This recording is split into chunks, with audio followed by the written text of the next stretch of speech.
All right, joining us today on Pirate Radio Live, the old trickster, the Hall of Famer, Brian Bailey. BB, how you doing, man? Not too bad. How are you? I'm doing great, and spirits are high because football is right around the corner. We're, a week and a half away from Touchdown Friday on the 22nd.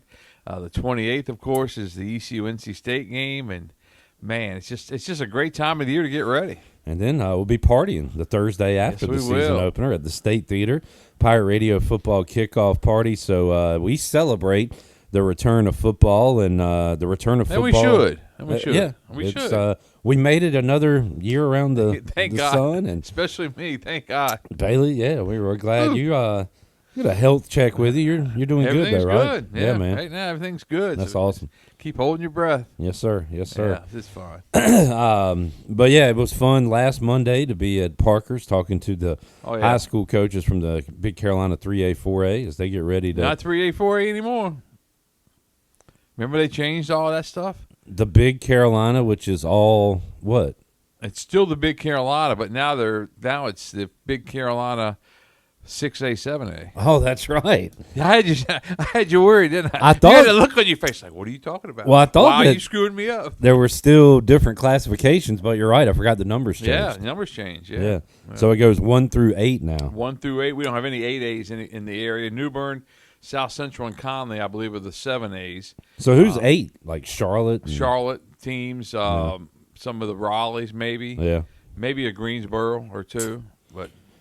All right, Big Carolina 6A, 7A. Yes. Boy, that doesn't sound as good. But no, it doesn't. We'll just call it the Big Carolina. Big Carolina Conference, yeah. How about that? How about Bailey, the other conferences around here? Who are the team? I keep hearing about Kinston this year. Yeah, everybody likes Kinston. You know, Tarboro joined a league. They're 2A, and they joined a league that are all 3A teams. So that's going to help Jeff Craddock, I think, a lot when he gets ready to go to the playoffs in 2A football. So I think Tarboro's a team to look out for. Kinston's a team to look out for. But that league's very – we talk so much about the Big Carolina, but that league, with Tarboro and everybody, that's just going to be a fun league to watch too. So looking forward to Brian Bailey's touchdown Friday. Yeah, man, that's got a good ring to it, doesn't it? Yes, sir, it does. And I might try to do another ride-along with you. Come on, man. You're always welcome. J-Bone ought to come around. He'd learn something. He might. Yeah. I heard you were teaching him some lessons this weekend. Try to teach him some bar lessons this weekend.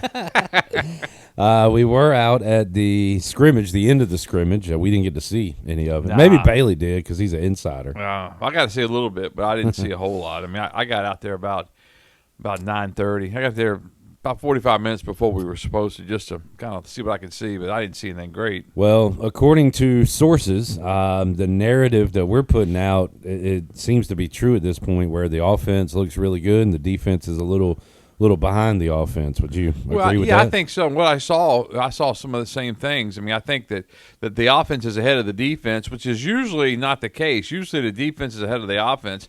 And I was thinking to myself, I've seen Shane Carden go out there early. I've seen Holton Ahlers go out there early and just really struggle in that first scrimmage. Not necessarily the quarterbacks, but just the whole offense, because they don't have everything right.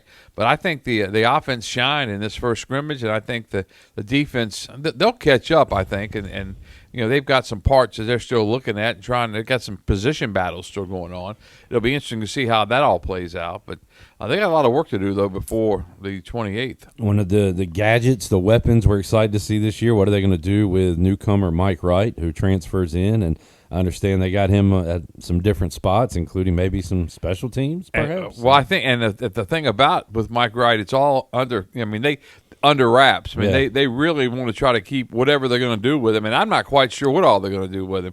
But obviously, I don't think it takes a brain surgeon to figure out if you bring a kid in here, what's his fourth school, and this is his last hurrah, he's going to do something. Yeah. He's not coming just to back up your quarterback. Yeah. So I think that we all knew that before anything happened. Very excited about that. Bailey, anybody that has caught your eye this fall camp that maybe we weren't, talking about going into it? Anybody? No, you try to get some of those bits and pieces from the coaches because obviously we go out, for example, today we go out and we're there for 15, 20 minutes and basically we're trying to shoot video to try to show something fresh on the air that night. And you guys, showing video of something fresh.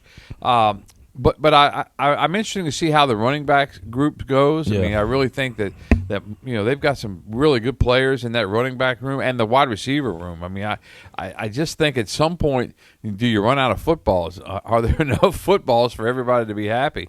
And hopefully they'll figure out a way. But I think with Kate and Hauser back there distributing things and everything, they've got a good chance. Talk to Gibby or anybody about the state side of it. Yeah, I need to check in with him. Yeah, we do. And that's a good idea. Maybe we'll check in with him that Tuesday before the Thursday game on my show. But I think they've sent us some video of practice, but they're pretty much, they shut it down in the spring, and they shut it down in the spring. A lot of teams are doing that now, not only for so the competition doesn't see anything, but they don't want other teams to figure out who their best players are to come poach them, which is really unfortunate. It's really crazy, but that's what you get these days. Yeah, we had some of that with ECU here. Yeah. Because we had a highlight of a guy making a big play, and they're like, hey, could you keep that under wraps? Right. It stinks, but, that's the way it is. Yeah. So, Brian Bailey here. Jarrett, you said I haven't even looked at it yet. The AP poll came out.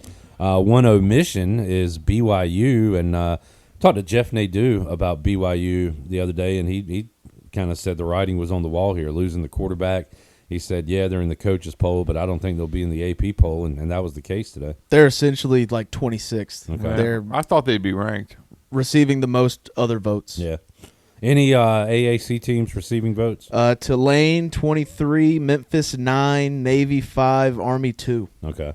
And I apologize for saying AAC. So no American teams were in the top 25? No, only Group of 5 team was Boise State at 25. They love putting Boise at like 25. Yeah. It's almost like take that and be happy with it.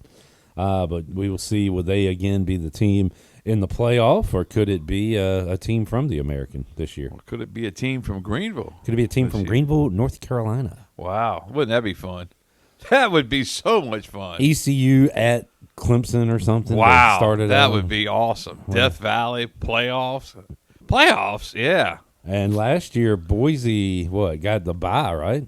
They get a bye? I think they did, Yeah, they did. That was weird. And that's not going to happen. That's not going to again. happen anymore. They fixed that, I think. But They switched that up. So, but excited about college football returning, and excited about the NFL returning. And Bailey, is CeeDee Lamb okay? He got trucked by a referee. Let me tell you something. That was exactly what happened to me the fall I was sick. When I came back to work, I was at the Rose sideline, and I was shooting about at the 20-yard line. They threw a slant, and it went 80 yards for a touchdown. And you're always taught to look. Now, CD didn't do any of this, but you're taught to look back. I didn't see anything coming, so I edged up to the field because you want the angle of the shot to not have the players, jumping up and down. And everything was to perfection until that referee hit me, and he hit me exactly like CD got hit. My neck, I threw my camera up. My camera's still broken from that incident. And Man. I remember having tears in my eyes, and the trainer came over, and I said, man, it's just been a bad fall. and that was another one. And I meant it like autumn, but play on words. Yeah, a little pun there. Yeah, but we got through it, though, didn't we? Glad you're all right. Yeah. I think CD's all right. But as CD, whew, that was scary, though, man. What if he well. The way his neck went back, I know. I thought he might seriously be hurt. well, he learned a lesson, maybe. We're, stay out of there. We're still again on Parsons and McLaurin watch for you Cowboy and Commander fans. I hate when that happens. I just hate it. I hate the whole negotiating process. Who's doing this? Who's doing that? What can it be? Just either pay the guy or trade the guy. If you could trade Micah Parsons as a big Cowboy fan who likes Micah Parsons, trade him. If you can get 2 first-round draft picks and a good player and that, I would trade him. I would get the Herschel Walker great train robbery deal. I'd do it again. Well, I still think the McLaurin thing is going to work out. I just don't understand why I'm like you. Why can't it get done right now in this very minute? Well, part of it's the agents, I think. They get involved. Yeah. Because Micah Parsons evidently had a handshake agreement with Jerry Jones, and that's saying something. But then the agent may have said, hey, did you see this? That he's going to take 20% of what you were going to make and do this with it? Yeah. I don't know. Let's see. Anything eye-opening from the NFL preseason weekend? Anything in your game? No, I don't think Washington so. got crushed. So did Dallas. Dallas didn't play very well, but you can't tell when you're not playing any starters at all. Hardly. You just can't tell. what's going on. So Yeah, Shadur passed his first test. he Jared. did. He threw a couple of touchdown passes. He Yeah. took it out on the Panthers. Panthers in midseason form, right? Although Bryce Young and the first team did go down They and did. score. So I think Second, that's they got 2 series. In the second series, they went down and scored. second series. Yeah. So I think that's what you want to see. My favorite thing from preseason was Andy Reid saying starters are going to play the whole first quarter. Patrick Mahomes was on the field for 48 seconds.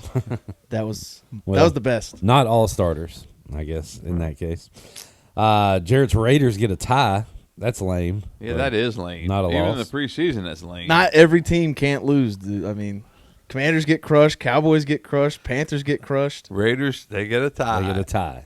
In the preseason. They're ahead of the standings right now. Yeah. Had a good week of softball till the weekend came for Pitt Yeah. County, but you still got to give them credit for, you don't realize how much pressure was on everybody on when you're televising games. You're not televising it on cable, cable number 9 out here.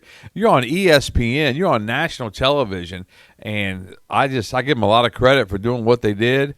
They had a chance, and it just seemed like the pitching to me was either really, really good or the hitting just wasn't very. I couldn't figure out watching it whether the ball was moving a lot at that age, but it was great drama throughout the entire tournament. It was a lot of fun to watch. Have you talked to anybody, Bailey, about how ESPN and the league itself likes Greenville? Do you think this is like here to stay for a long time? Somebody told me that they've inked a new contract. I think. Don't quote me, but it sounds like they really like it. It That's sounds good. like they. And I tell you, Brian and Ann Weingarts deserve a lot of credit for all the work that they do, all of the volunteers that that were out there.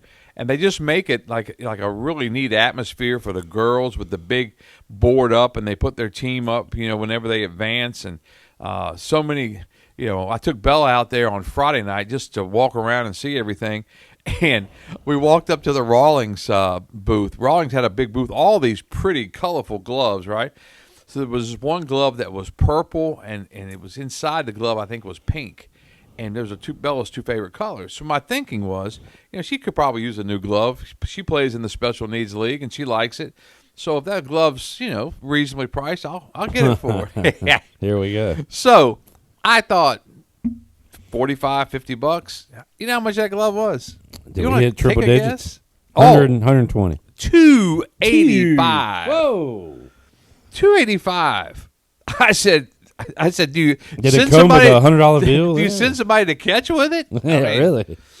So, You get an all-star to go home with it you? was pretty, and it was you could tell it was very well made, but it wasn't that well made. Well, softball's over, but it's never over because Bo Batts will join us on the show today to talk about Legendary Bo fall Batts. registration and also the PCGSL fundraising golf tournament coming up in October. So, Good.